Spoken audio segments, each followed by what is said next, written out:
Bonjour à toutes et à tous et bienvenue à cette webconférence dont le thème et le titre est Élus locaux face au risque, quelle protection, organisée par VK et SMAC Assurance.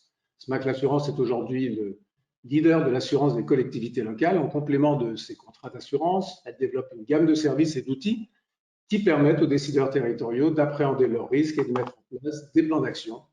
SMAC Assurance se tient également aux côtés des élus pour faciliter l'exercice de leur mandat grâce à une protection et à des services conçus sur mesure. Cette conférence était prévue de longue date, mais j'avoue que depuis, nous avons vécu une période au cours de laquelle la notion de risque a pris une dimension pour le moins particulière, et nous l'évoquerons, bien entendu. Elle prend également tout son sens à 4 jours du deuxième tour des municipales où 5000 maires sont encore à élire. Si l'on relit la presse nationale et territoriale de début mars, les illustrations de l'image d'un maire à portée d'engueulade, selon l'expression de ses concitoyens, étaient nombreuses et parfois tristement bien au-delà de l'engueulade. Certes, afin d'améliorer le statut de l'élu, mais aussi de lutter contre la crise de l'engagement des citoyens dans la vie politique locale, la loi engagement et proximité leur accorde de nouveaux droits et nous les évoquerons bien entendu. Il n'en reste pas moins que les différents risques encourus par cet élu de proximité face à des citoyens de plus en plus exigeants sont nombreux et souvent mal connus par ceux qui entament un premier mandat. Et par ailleurs, on observe que face à ces risques, il existe souvent une confusion entre assurance personnelle et protection fonctionnelle. Et cette conférence aussi a pour but de vous éclairer. Deux intervenants, Samuel Diens, avocat au barreau de Nîmes, associé gérant au cabinet Goutal Alibert Associés, maître de conférence associé à l'Université de Nîmes, il fut DGA du Conseil général à l'époque, Conseil général du Gard, après avoir exercé les fonctions de directeur de cabinet. Il est membre du comité scientifique de l'Association des juristes des collectivités locales, dont vous avez été président, Samuel, et depuis peu responsable de l'Institut de droit public du barreau de Nîmes. Didier Austray, directeur général adjoint de l'AMF, l'Association des maires de France, et des présidents d'intercommunalités territoriales, directeur général adjoint de la mairie de Clichy-sous-Bois il y a quelques années, puis DGS de la ville de Bondy, puis DGS de la ville de Bagnolet. Après une étude réalisée par la SMAC en novembre, 64% des sondés ont été confrontés dans le cadre de leur mandat à des risques de responsabilité et 41% à des risques d'agression. Des pourcentages qui d'ailleurs grimpent de manière importante quand il s'agit d'élus de petites communes de moins de 2500 habitants, du fait même de la grande proximité des élus ruraux avec leurs administrés. Et nous arrêterons avec Didier Austray sur l'évolution de la mission de ces élus, notamment en termes de responsabilité juridique, avec son regard de DGA de l'AMF. Et avec Samuel Diens, nous répondrons aux questions qui se posent sur la protection fonctionnelle. De quoi parle-t-on? Qui est concerné? Les champs, les formes de protection fonctionnelle, les modalités juridiques et bien entendu, toutes les nouveautés liées à la loi d'engagement et proximité. Au cours de cette webconférence, vous pourrez bien entendu poser vos questions via la fenêtre questions que vous pouvez voir dans l'interface GoToWebinar sur la droite de votre écran et nos intervenants feront leur possible pour y répondre pendant ou à l'issue de leur présentation. Restez donc bien connectés. Enfin, cette conférence donnera lieu à un enregistrement qui sera mis en ligne et dont le lien vous sera envoyé par mail dans les jours à venir. Mais avant d'aborder le déroulé même de cette conférence, nous pouvons difficilement nous extraire de l'actualité et cette crise sanitaire qui a montré, s'il en était besoin, le sens de l'initiative et l'engagement des élus locaux et à quel point leur mission peut les engager personnellement. L'exemple de l'ouverture d'écoles est parlant. J'aimerais savoir quel est votre regard à tous les deux sur cet éclairage un peu particulier de notre sujet et que vous n'auriez peut-être pas traité de la même manière il y a quelques mois. Samuel Diens peut-être en premier. Oui, bonjour à toutes et à tous. C'est vrai que la période que nous venons de vivre est extrêmement anxiogène pour les citoyens en général et puis pour ces citoyens un peu particuliers que sont les élus locaux qui ont à gérer, dans le cadre de leur mission, un certain nombre de grands services publics avec les risques afférents à cette gestion dans une période particulière de risque sanitaire. On a pu sentir chez nos clients très clairement une très forte inquiétude sur le risque potentiel de mise en cause de la responsabilité des élus du fait de cette période sanitaire. mise en cause d'abord et avant tout pénale, c'est ça qui préoccupe les élus locaux à titre principal. Alors notre rôle, c'est pas forcément de les inquiéter lorsqu'il n'y a pas matière à les inquiéter. Il est vrai que sur ces sujets, la mise en cause de la responsabilité pénale d'un élu et d'un maire singulièrement est toujours possible, mais la réalité technique, la réalité juridique, et on y viendra, c'est que pour arriver à une mise en cause avec une suite judiciaire, il faudra une conjonction de faits et de situations bien précis sur lesquels on aura, je pense, probablement l'occasion de revenir, mais où, à l'évidence, la question de la protection fonctionnelle aura vocation à jouer. Et donc, ce point aujourd'hui pour évoquer ensemble la responsabilité juridique de l'élu. Alors, l'actualité parlementaire de mai 2020 nous a prouvé, si besoin, combien ce débat est un débat à la fois essentiel et un débat qui revient de manière régulière, s'agissant de ce qu'on peut appeler la responsabilité juridique de l'élu. En mai 2020 et au moment où la France se déconfinait après la crise sanitaire telle que nous la connaissons encore, un débat a animé les parlementaires de l'Assemblée nationale et du Sénat afin de trouver les termes d'une meilleure protection juridique de l'élu. Il y avait une inquiétude extrêmement forte des élus locaux face à la crise sanitaire et ses conséquences. Et s'agissant effectivement des mesures qu'il leur a été demandé de mettre en œuvre, certains s'interrogeaient sur la manière dont ils pourraient être, le cas échéant, être mis en cause. Ce n'est pas qu'une vue de l'esprit. Je rappelle que à ce jour, plus d'une 60aine de plaintes ont été déposées contre le gouvernement, et il est fort à parier que le nombre ne cesse de croître. Dans le même temps, on ignore encore pour l'instant le nombre de plaintes qui ont pu être déposées contre d'autres responsables de type chef d'entreprise. Et il est fort à parier que c'est un sujet qui va continuer à faire l'actualité dans les mois à venir.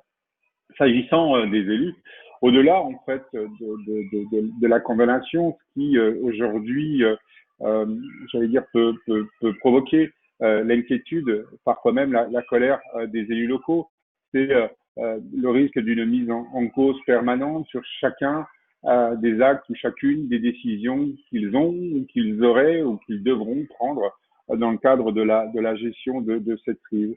Et si l'on se rappelle là aussi les débats, les discussions sur la question de la réouverture des écoles, on voit bien que cette question est susceptible, y compris aujourd'hui, de paralyser de quelque sorte la décision publique. Je rappelle effectivement que dans un certain nombre de collectivités, alors extrêmement marginales, extrêmement minoritaires, des maires ont refusé de réouvrir les bâtiments scolaires, considérant qu'ils n'avaient ni l'ensemble des éléments d'information, ni l'ensemble des moyens leur permettant de réouvrir l'école et d'y accueillir enfants, tout en protégeant à la fois les usagers, mais aussi le personnel, dans des conditions optimales. Donc, ce débat nous renvoie évidemment sur la notion de la responsabilité de l'élu. Cette responsabilité de l'élu, on pourrait presque considérer qu'elle est historiquement de deux types. On a une responsabilité politique, c'est la plus connue, c'est celle effectivement que revendiquent aussi le plus largement les élus, et qui consiste effectivement à remettre régulièrement sa responsabilité au suffrage universel en se présentant effectivement devant les électeurs. Et c'est donc lors ces mêmes élections que l'élu va mettre en jeu sa responsabilité. Au cours des dernières décennies, une autre dimension s'est imposée, c'est celle de la responsabilité juridique de l'élu, avec aujourd'hui une dimension qui a pris une importance croissante dans la vie publique. Et on peut considérer qu'il est plus rare aujourd'hui de voir un élu poursuivi pour des manquements à des obligations de sécurité, par exemple. Cette pénalisation accrue, ce risque de judiciarisation accrue de l'action publique, on peut la considérer d'une certaine manière comme une conséquence naturelle du processus de décentralisation, et donc du transfert massif de nouveaux pouvoirs depuis une quarantaine d'années aux élus locaux. Cela signifie effectivement qu'avec ce transfert de nouveaux pouvoirs, de nouvelles responsabilités ont émergé et que apparaît aujourd'hui une volonté d'un contrôle accru de l'exercice de ces nouvelles responsabilités par les élus. Mais au-delà effectivement de la dimension de l'organisation de notre pays, on doit aussi s'interroger sur les termes de ce débat en considérant peut-être que la démocratie locale qui a longtemps été épargnée, qui reste aujourd'hui, j'allais dire, un des niveaux de responsabilité préférés des Français, est aujourd'hui mise à l'épreuve avec une exigence de plus en plus forte de nos concitoyens. Cette exigence beaucoup plus forte va de pair en fait avec une montée en compétence de nos élus. Les élus d'aujourd'hui, de 2020, n'ont plus grand-chose en commun en fait avec l'image d'Épinal du notable, bénévole, généraliste. La technicité des compétences exercées, le niveau de responsabilité assumé, le temps consacré à l'exercice du mandat sont désormais des élus locaux et plus particulièrement des maires et des adjoints, de véritables professionnels au service de la collectivité. Il s'agit donc, d'une certaine manière, y compris de réinterroger notre propre approche de ce qui relève de la responsabilité de l'élu et plus globalement de la manière dont la société est en capacité aujourd'hui d'accepter et de gérer le risque. La catastrophe n'est plus aujourd'hui perçue comme une conséquence normale, quasi fataliste des dysfonctionnements ou même des errements de l'homme. Pour chacun d'entre nous, la catastrophe, l'incident est anormal et il est donc logique de rechercher les responsabilités, voire même de rechercher la culpabilité, considérant que en 2020, on ne se tourne plus vers les dieux pour pouvoir déterminer qui est responsable, mais bien vers les tribunaux. Alors on est aujourd'hui face à un système qui peut paraître complexe et dont certains considèrent qu'il sert surtout à permettre aux élus de s'auto-exonérer de toute responsabilité. Y compris d'ailleurs dans le débat que j'évoquais tout à l'heure de mai 2020, on a pu évoquer à l'occasion de la discussion autour du projet de loi d'une volonté d'auto-amnistie des élus. Je ne crois pas qu'il s'agisse de ça, je crois qu'il s'agisse simplement de mieux cadrer, de mieux encadrer, de mieux définir les champs de responsabilité des uns et des autres et de mieux préciser lorsque cette même responsabilité peut ou ne peut pas être invoquée. Notons toutefois que ce débat se complexifie à l'idée que il y ait un affaissement progressif depuis quelques années des différences que l'on pouvait établir jusqu'alors entre responsables et coupables. Et sans vouloir paraphraser des auteurs célèbres, être responsable ne signifie pas forcément être coupable. Alors, on l'a évoqué depuis le début des années 90, le risque pénal s'est intensifié à la faveur de la décentralisation renforcée, mais aussi à la faveur d'une volonté politique, d'une volonté publique de moraliser la vie publique. C'est pourquoi le législateur a toujours souhaité mieux encadrer les conditions dans lesquelles les élus pouvaient voir leurs responsabilités engagées. Depuis la loi du 3 janvier 1991 jusqu'à la loi dite Fauchon de 2000, en passant par la rédaction du nouveau code pénal en 1992, on peut aujourd'hui considérer que l'ensemble de ces modifications, de ces évolutions législatives n'a pas toujours atteint son but et que dans le même temps, cette pénalisation de la vie politique locale a entraîné une diversification des différents types d'acteurs publics locaux susceptibles d'être mis en cause. Aujourd'hui, outre le maire, les adjoints, les élus, les agents municipaux, les agents territoriaux et la commune elle-même doivent répondre désormais des infractions commises. Alors, doit s'interroger sur ce qui relève de la compétence des tribunaux. On doit se poser la question sur ce qui relève du lien entre l'élu et l'électeur. Il nous faut continuer à rechercher les éléments qui nous permettent de distinguer la responsabilité politique, la responsabilité morale et la responsabilité juridique. Il est évident qu'il s'agira de continuer à préserver le droit légitime des victimes à obtenir réparation, tout en préservant dans le même temps le respect du droit des élus locaux et donc cette capacité effectivement à voir les cas des condamnations personnelles des élus locaux à être mieux limités. Ce n'est pas qu'un problème juridique, c'est un problème politique.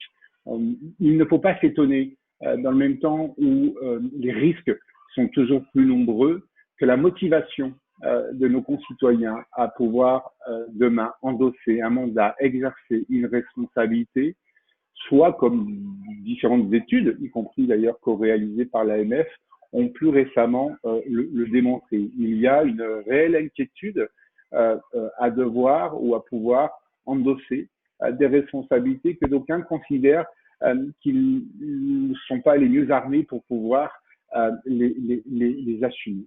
Et donc, la question reste de savoir si, au-delà de l'élu, est-ce qu'il ne s'agirait pas à un moment ou à un autre que de privilégier la mise en cause de la collectivité en tant que personne morale et est-ce que cette solution qui consisterait effectivement à privilégier la mise en cause de la collectivité locale en lieu et place de l'élu n'est-elle pas finalement une solution plus respectueuse des droits fondamentaux?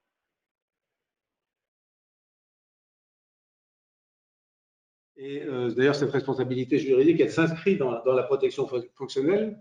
Oui. Et là, on va s'arrêter un moment sur la protection fonctionnelle avec le déroulé que vous nous proposez. D'abord, une première question qui est une question d'évidence. Quand on parle de protection fonctionnelle, de quoi parle-t-on, Samuel? Alors, c'est vrai que très souvent, quand on parle de protection fonctionnelle, on pense tout de suite à un droit des élus locaux. C'est souvent des questions qui sont abordées dans les fascicules qui font état du droit et des responsabilités des élus locaux. Je pense notamment au très bon guide du statut de l'élu de l'AMF d'ailleurs, qui parle très bien de ces questions de protection fonctionnelle. Il faut aussi voir que derrière la protection d'un individu, on a aussi une protection de la collectivité. Il faut aussi avoir à l'esprit que protéger ces élus, c'est aussi protéger le fonctionnement serein et le bon fonctionnement de l'institution locale. Et c'est pour cela que cette protection fonctionnelle, qui d'ailleurs, avec très très peu de différences, ressemble à la protection fonctionnelle des agents publics, puisque la construction a été faite sur le modèle des agents publics, des fonctionnaires et agents contractuels, eh bien, c'est aussi certes un bénéfice individuel, la protection pour un agent ou pour un élu de sa situation, mais c'est aussi une protection des fonctions exercées afin que, et je le dis avec un peu d'emphase, mais c'est la réalité, pour que la République puisse protéger aussi ses serviteurs, qu'ils soient élus ou qu'ils soient agents publics. Pour les communes… Je me permets de vous couper, il est vrai que je parle à la place de Didier Ostrec, que parfois des élus, par inquiétude de ces risques, sont dans un immobilisme parfois qui impacte la vie publique et l'action locale. C'est tout à fait juste. Et pour montrer la vraie difficulté de l'exercice de la fonction d'élu, il faut aussi prendre conscience que parfois l'immobilisme est peut-être plus dangereux que l'action, puisqu'on a aussi bien des fautes liées à une action qui causerait un dommage, mais aussi parfois à des fautes ou à des dommages qui sont causés par le fait de ne pas avoir agi alors qu'on aurait dû agir ou qu'on devrait utiliser les moyens qui sont mis à notre disposition. Donc c'est pour ça qu'il faut impérativement connaître ces règles-là pour savoir agir en pleine connaissance de cause, à la fois dans le périmètre de ses obligations, mais également le périmètre de ses droits et de la protection que la collectivité doit vous attribuer. Et donc, juridiquement parlant, pour les communes, mais après, ça vaut pour l'ensemble des élus locaux, le juge administratif a consacré un principe général du droit de protection des agents publics. Et dans ce principe de protection des agents publics, le juge administratif a pris le soin de rappeler que peu importait la manière dont on était agent public. Parce qu'on est fonctionnaire, on est titulaire, parce qu'on est contractuel, mais aussi parce qu'on est élu. Et donc, il y a une grande catégorie, ce sont les responsables publics qui bénéficient de ce principe général du droit. De manière spécifique, ce sont des articles qui vont nous suivre plus précisément maintenant. Vous avez deux dispositions dans le Code général des collectivités territoriales, L21 23 34 et L21 23 35, qui précisent le régime juridique applicable à la protection fonctionnelle pour les élus municipaux. Et je le redis, par extension, on a les mêmes dispositions sur les autres catégories d'élus locaux. Alors, cette protection, d'abord, alors qui peut en bénéficier? Bien évidemment, l'exécutif plein et entier, le maire, mais également les élus qui vont suppléer le maire en cas d'empêchement de celui-ci, mais également et plus quotidiennement les élus qui vont bénéficier d'une délégation de fonction et de signature du maire de la commune. Il en va de même pour les élus et le maire qui ont cessé leur fonction, mais qui, on va le voir, peuvent être mis en cause du fait d'activités, du fait de situations qu'ils ont eu à connaître lorsqu'ils étaient élus, ils ne le sont plus aujourd'hui. Eh bien, il y a une forme de droit de suite parfaitement légitime pour que la collectivité au titre de laquelle on a agi et au titre de laquelle finalement on est mis en cause vienne protéger les mêmes bénéficiaires que lorsque l'on est en fonction. Alors, on avait déjà une question à ce sujet-là, à laquelle vous venez globalement de répondre. Je vous retransmets la question. La protection reste-t-elle due après la cessation du mandat, dès lors que les attaques ont trait à des faits commis ou des propos tenus au cours du mandat? Voilà, on est clairement dans cette forme de continuité à partir du moment où le lien de causalité, bien évidemment, entre la mise en cause et l'exercice passé des fonctions électives peut être fait sans difficulté. Au niveau des bénéficiaires, L21 23 35 spécifiquement, vous le voyez, peuvent bénéficier de la protection liée aux fonctions les conjoints, enfants et ascendants directs des maires et des élus municipaux délégataires.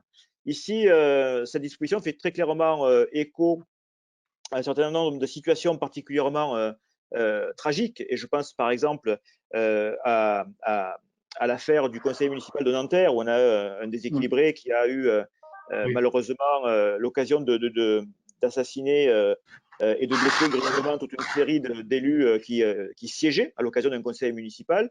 Évidemment, là, le législateur a bien pris conscience que être élu, c'était des risques pour soi-même, mais c'était aussi des risques pour son entourage. Et à partir du moment où il s'agit de risques liés à l'exercice des fonctions, quand bien même ce n'est pas l'élu directement qui est affecté, et malheureusement dans certaines situations parce qu'il n'est plus là, parce qu'il a été tué. On a eu encore cet été malheureusement là aussi un certain nombre d'événements tragiques. Eh bien, on considère que les ascendants, les héritiers, les conjoints doivent pouvoir bénéficier de cette protection fonctionnelle. Juste sur ce point-là, rappelez qu'en 2016, la loi Lebranchu a utilisé et a repris le même dispositif pour les agents publics, pour bien montrer que ce n'est pas une faveur que l'on fait aux élus, c'est très clairement un droit et une prérogative qu'on doit pouvoir donner aussi à ceux qui restent une fois que les élus ont malheureusement eu à subir ce type de situation. Et puis, une question qui reste toujours avec la même réponse aujourd'hui, mais il y a beaucoup de remontées chez les universitaires, chez certains praticiens. Vous avez vu la liste des élus qui sont normalement couverts par la protection fonctionnelle ne figure pas dans cette liste dans les textes du Code général des collectivités territoriales, les conseillers municipaux sans délégation. Ça a été très souvent questionné, le juge administratif a été très souvent interpellé sur ces questions-là. Encore très récemment, une décision de la Cour administrative d'appel de Nancy vient confirmer que, au sens strict et au sens littéral de 21 23 34 et 21 23 35, les conseillers municipaux qui ne bénéficient pas de délégation de la part de l'exécutif n'ont pas vocation à bénéficier de cette protection fonctionnelle. Juste peut-être de réagir dans la première partie, si vous avez pu l'entendre, où on évoquait le risque et le danger d'immobilisme dans l'action locale que peut provoquer cette crainte du risque pour les élus locaux, assez brièvement.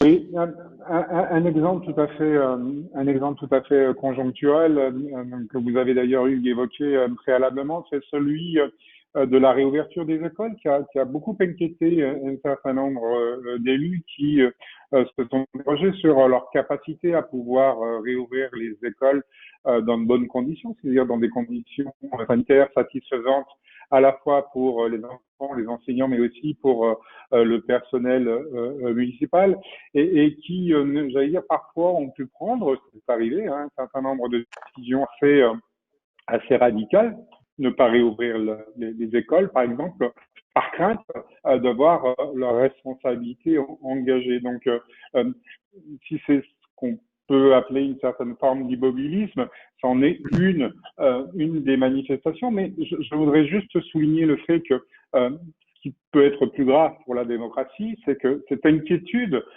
sourde, lancinante des élus et qui est exprimée de manière récurrente, hein, je fais référence à l'étude que nous avions menée il y a maintenant 2 ans avec le CEVIPOF, sur les raisons qui faisaient qu'un certain nombre de maires ne voulaient pas forcément se représenter en 2020. Rappelez-vous, à l'époque, on évoquait un maire sur 2 qui ne souhaitait pas se représenter.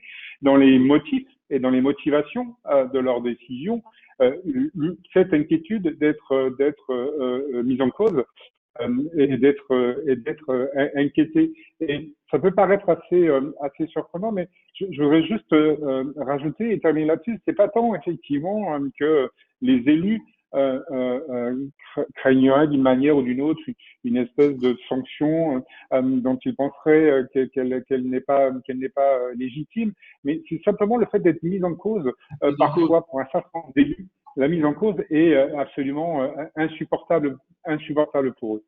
D'accord. Je vous propose Samuel, que l'on continue sur un peu plus de détails sur en quoi consiste la protection fonctionnelle.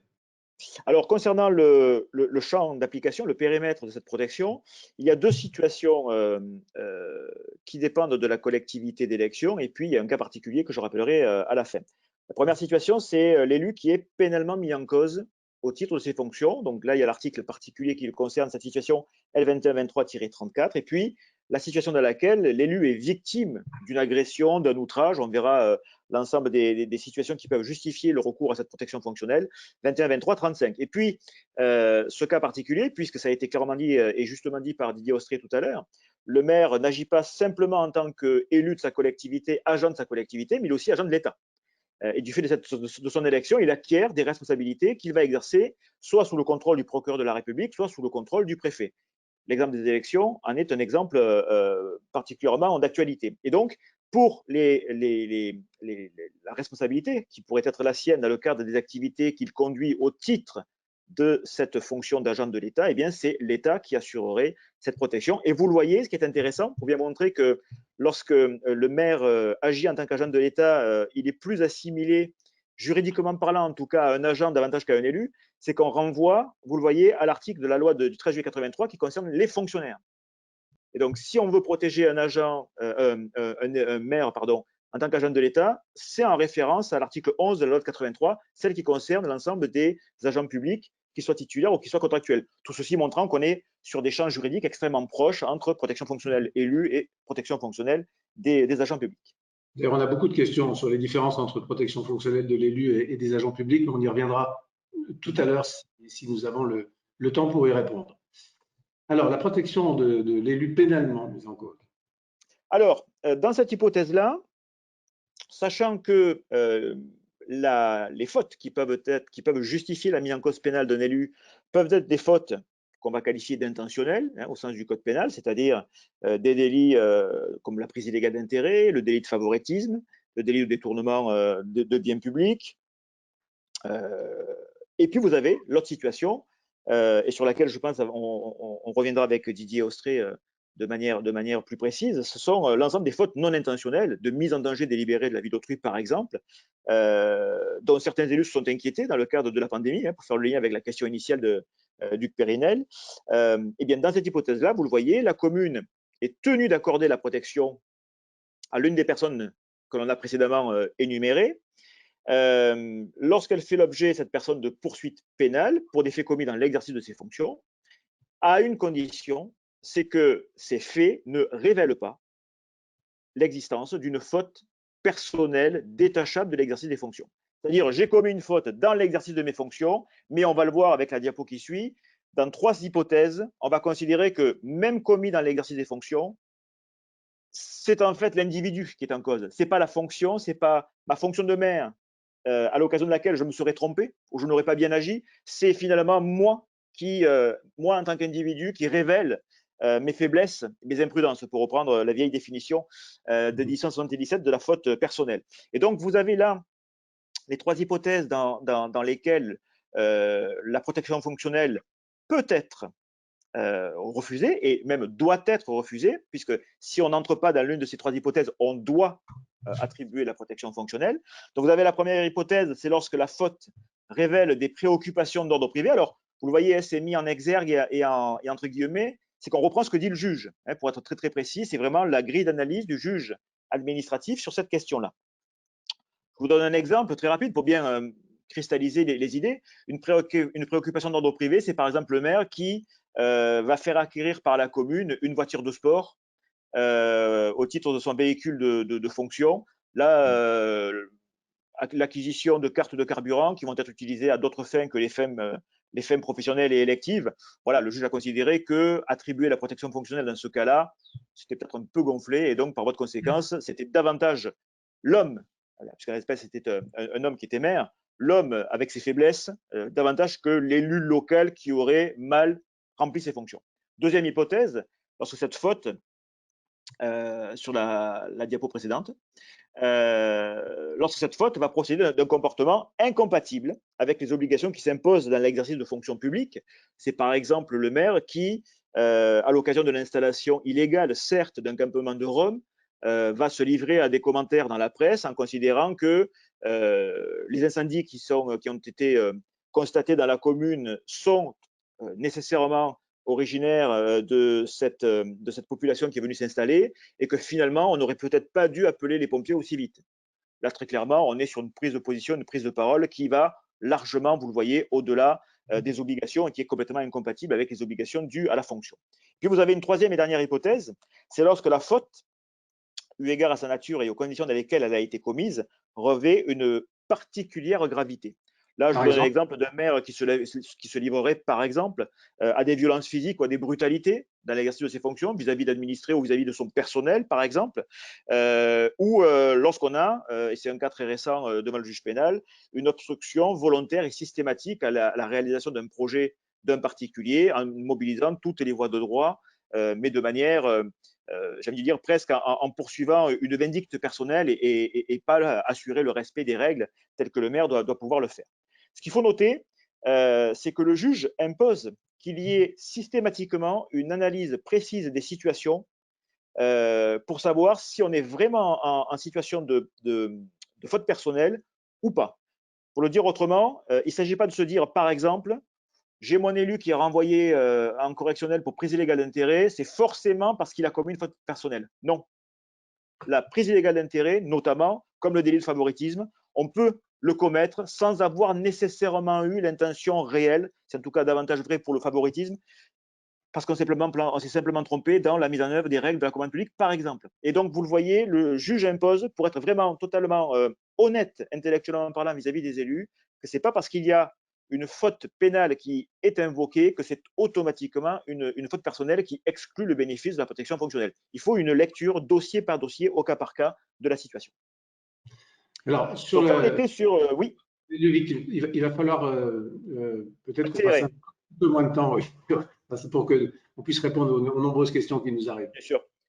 La deuxième modalité de protection, c'est lorsque c'est l'élu qui va être victime de violences, menaces, outrages. Alors le juge là-dessus, et pour le dire très vite, ne se limite pas au libellé de l'article 21, 23, 35 sur les violences, menaces et outrages. Par exemple, lorsqu'il y a diffamation, la protection fonctionnelle peut être également due si on respecte les conditions qui permettent d'en bénéficier. Donc il ne faut pas s'en tenir à une vision trop littérale de ce texte-là. C'est la vraie volonté du juge, c'est protéger ce qui est à protéger. De la même manière, on le voit, la commune est tenue de protéger et éventuellement de réparer le préjudice qui a pu résulter de ce que je vais appeler l'attaque ou la menace.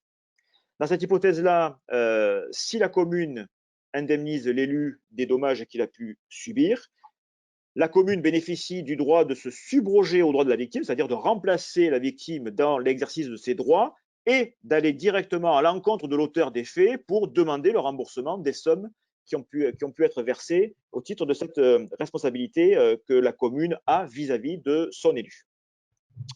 Là aussi, vous le voyez, les conjoints failles ascendants directs sont visés pour les raisons que j'explicitais tout à l'heure et sur lesquelles je passe bien volontiers. Alors, une fois qu'on a une situation de protection fonctionnelle, et les deux hypothèses répondent au même régime, hein, soit parce qu'on est mis en cause pénalement, soit parce qu'on va se retrouver soi-même menacé ou agressé.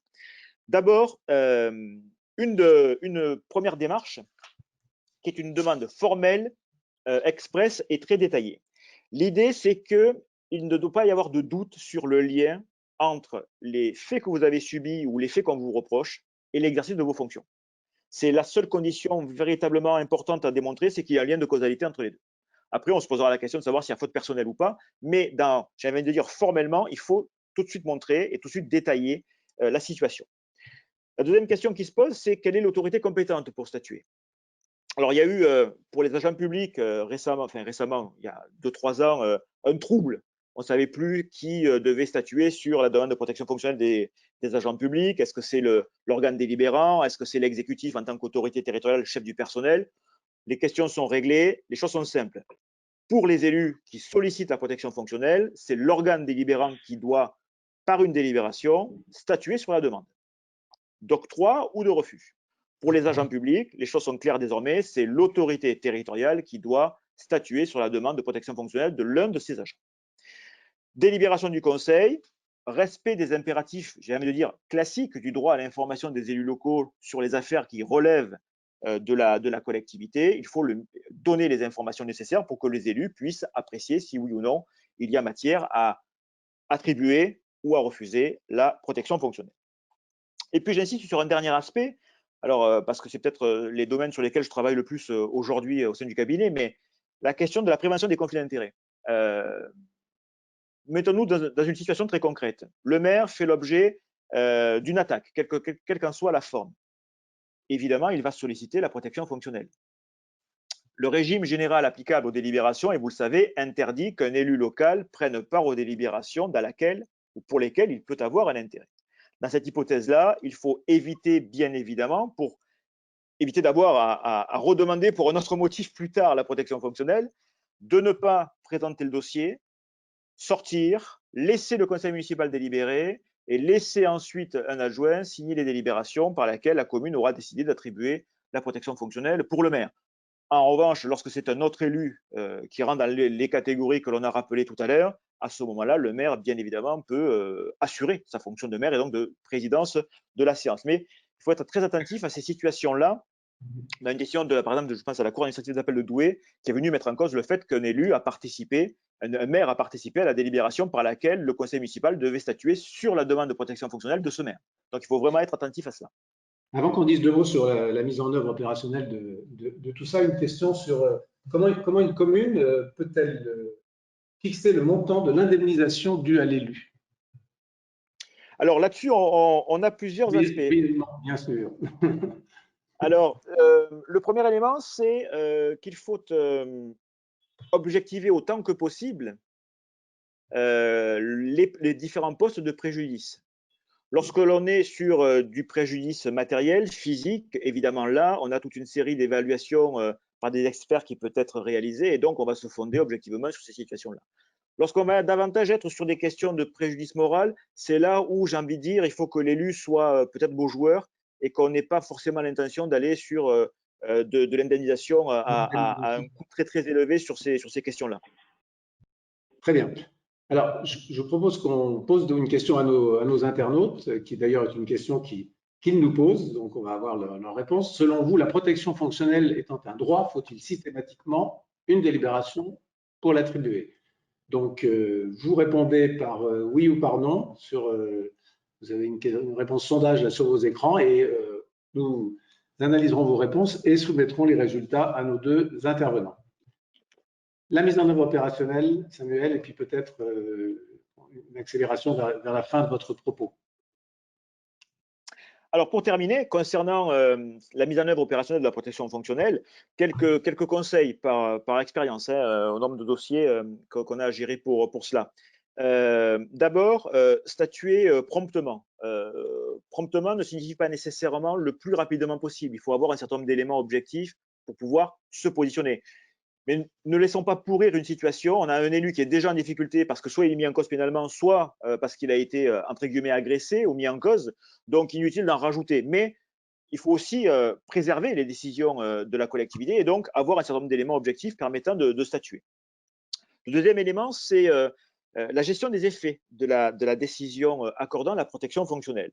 Parce qu'on peut considérer au moment où on statue que notre élu doit bénéficier de la protection, et puis on va s'apercevoir que, par exemple, au cours de l'enquête ou au cours du procès, finalement, notre élu, il n'était pas aussi honnête que ce qu'on pouvait, nous, a priori, l'envisager lorsqu'on lui a attribué. Et donc, il faut timer, il faut borner dans le temps le bénéfice de cette protection pour pouvoir plus facilement y revenir et à chaque fois, éventuellement, se reposer la question de savoir si on redonne la protection fonctionnelle. Par exemple, on est en correctionnel, on attribue la protection, on décide d'aller en appel, l'élu décide d'aller en appel, est-ce qu'on va réitérer ou pas notre protection? Ça permet effectivement de se reposer la question légitimement de l'octroi ou pas. Les mesures appropriées, évidemment, on pense aux frais de justice au sens le plus large du terme, mais ce n'est pas que cela.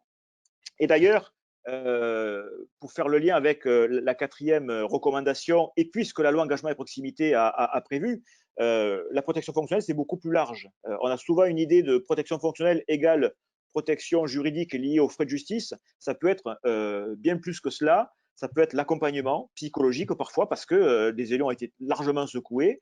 Mais ça peut être aussi la publication d'un communiqué de presse au nom de la commune pour rappeler ce qu'un élu a fait ou n'a pas fait. Bref, il faut avoir une vision extrêmement ouverte des modalités permettant de satisfaire la protection fonctionnelle. Et d'ailleurs, pour terminer, c'est bien dans cet esprit-là que la loi engagement et proximité a prévu, à la fois pour L21 23 34 et L21 23 35 sur la dernière diapo, d'obliger les collectivités municipales à s'assurer et à assurer le risque de protection fonctionnelle dans le cadre d'un contrat d'assurance. Donc, ce contrat est obligatoire. À minima, nous dit le texte, il doit couvrir le conseil juridique, l'assistance psychologique et les coûts qui résulteraient de l'obligation de protection. Évidemment, ça peut occasionner des coûts, selon les affaires, assez élevés. Le contrat lui-même pouvant présenter un certain degré d'onérosité et par voie de conséquence, pour les communes de moins de 3500 habitants, le législateur a prévu qu'il y aurait une compensation qui serait attribuée aux communes. Une compensation qui, je le dis tout de suite, et je parle évidemment sous le contrôle de Didier Ostré, qui a été au cœur de ces discussions avec le gouvernement sur la loi engagement et proximité, la compensation n'a pas vocation, à mon sens, à être intégrale, sauf si elle répond aux critères et aux barèmes qu'un décret doit prévoir à bref délai pour savoir combien l'État va compenser aux communes qui auront souscrit ce contrat d'assurance, communes de moins de 3500 habitants seulement. Alors, ce que je vous propose, il y a d'abord les résultats du sondage. Sur la question, selon vous, la protection fonctionnelle étant un droit, faut-il systématiquement une délibération pour l'attribuer? 77% de réponses oui et 23% de réponses non. Je ne sais pas si ça apporte des commentaires particuliers de votre part. Et puis, je vais regrouper une ou deux questions. Et Samuel et peut-être Didier, deux questions. La première qui est notamment sur le fait que vous parliez tout à l'heure de l'attribution de la protection fonctionnelle. Est-ce qu'elle couvre toutes les fonctions de l'élu, c'est-à-dire aussi bien dans l'interco ou quand il est mandataire d'organismes extérieurs? Alors, juste pour revenir sur la question posée, juste pour expliquer aux 23% de ceux qui ont répondu qui estiment qu'une délibération n'est pas systématiquement nécessaire, elle est systématiquement nécessaire parce que quand bien même la protection fonctionnelle est un droit, comme je l'ai indiqué, il faut au cas par cas statuer sur l'existence ou pas d'une faute personnelle détachable. Donc, il faut qu'une délibération vienne constater qu'il n'y a pas de faute détachable, donc je donne la protection fonctionnelle. C'est juste pour cet élément-là. Première question donc sur l'attribution de la protection fonctionnelle.